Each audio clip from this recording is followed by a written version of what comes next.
A recent AM Best analytical report delved into the issues of counterparty risk that has surfaced in the long-term care segment. I'm John Weber for AM Best TV. Here to discuss this report and its findings are Associate Directors Erik Miller and Jason Hopper. And Erik, can you explain how AM Best arrived at the focus of this particular report and how it relates to General Electric's role and its impact on the long-term care segment? Recently, there's been a lot of news and some noise related to General Electric and its subsidiaries regarding its long-term care reserves. But in this report, what we really wanted to focus on is the other side of that coin, is who GE owes this money to potentially, and how it could impact those companies. What's the impact if GE needs to establish additional reserves or unwind existing reinsurance transaction within cedents? AM Best considers long-term care one of the most risky products that we have in our continuum. It's not just the number of assumptions that go into it, such as mortality, lapse, morbidity, and interest rate, but it's really the duration of the product that plays into effect. And what happens here is because it's a long-term tail product, even small changes to those assumptions could lead to large changes in reserves. And because of their concentration on their subsidiaries, GE could potentially be on the hook if their subsidiaries can't make this shortfall, and has the potential to be significant and material to the overall company. Jason, how are the Erik Group's reserves broken by business line? Well, a little over half of their total reserves of roughly $28 billion back long-term care policies, with another roughly 1/3 being related to fixed annuities. Our focus more is on the long-term care piece, which kind of makes this more of a risky profile, given the repeated need to make additional reserve contributions over a number of years based on initially inaccurate actuarial assumptions.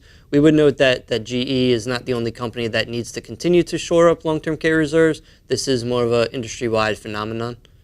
What did your analysis determine about the cedents with respect to assumed reserve liability? While there's about 140 entities that cede business to Erik, almost 60% of Erik's reserve liability is derived from Genworth, so there is concentration there. Additionally, the top 5 ceding companies account for roughly 3/4 of exposure. About 8 entities of various sizes ceding business to Erik have over half of their total ceded reserve credits taken allocated to Erik, indicating some reinsurer concentration. So while not the entire industry is not exposed specifically to Erik, some of those companies that are do have that sort of concentration risk.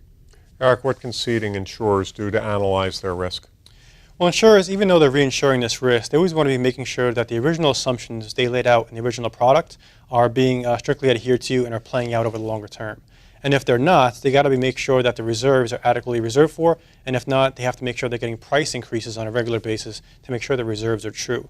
In addition, if there's a collateralized trust in place, like there is in many instances, you have to make sure that the original investment policy guidelines that were agreed to are being adhered to and being monitored by the cedent and the reinsurance company. Additionally, counterparty risk should be an important part of any enterprise risk management system. They should be making sure that they don't have any outside exposure to any one company that may have a potential to be an adverse material event to that company. And in those instances, particularly when they're a lowly rated or non-rated entity, particularly attention should be paid to those cedents. Thanks, Erik. Jason? You can find the full report online at ambest.com. And for AM Best TV, I'm John Weber.